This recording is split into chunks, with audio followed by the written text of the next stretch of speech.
Buying or borrowing a projector for a family movie night is a great way to capture some of that movie magic. But if you ever tried to project onto a bed sheet or a blank wall, you know that the image quality can be pretty awful. But spending the cash for a high-end projection screen doesn't always make sense. I'm Donald Bell, and in today's how-to I'm going to show you how to build your own gigantic projection screen for just $100. Now, if you check the home theater forums, you're going to find dozens of very strong opinions on the best materials to use for your DIY projection screen. Some people use blackout cloth, some people use reflective paint, some people swear by white vinyl. But what I used for my experiment was white spandex. White pearlized spandex is a projection material that gets used a lot in theatrical productions. It's relatively affordable, it's reflective enough to catch the projection light, and because it's stretchy, you can really dream big when it comes to your projection size. The only problem is that it can be difficult to track down the good stuff. I got this from a company called Rose Brand that specializes in theatrical fabrics. This is their Tendo style fabric. It comes in a 10-foot width, and I got 2 yards of it for about $50. Now, it's the most expensive part of this whole equation, but it's also the most critical. So my idea was, instead of hanging this up and putting holes in my wall, I could create a frame and pull the spandex over the frame, and for that, I used PVC pipe.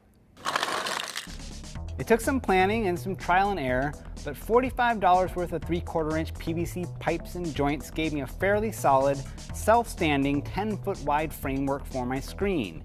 You can find photos and a bill of materials over on my full post at howto.cnet.com.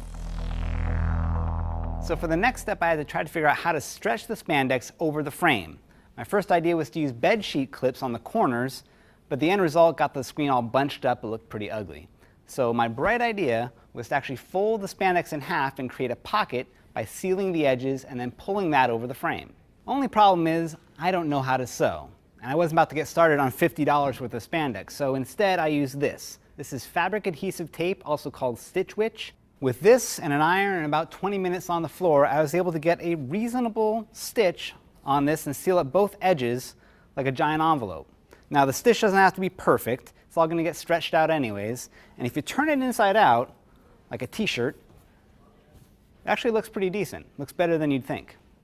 So the final step is to pull the spandex over the frame.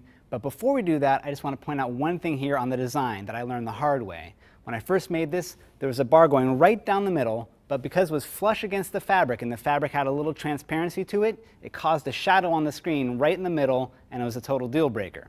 So to fix that, I moved this middle support bar back away from the screen so that you're no longer getting that shadow. It takes a little extra tinkering and a few extra pieces, but it's totally worth it. Now, if you're trying to do this by yourself, I would recommend tackling one corner at a time.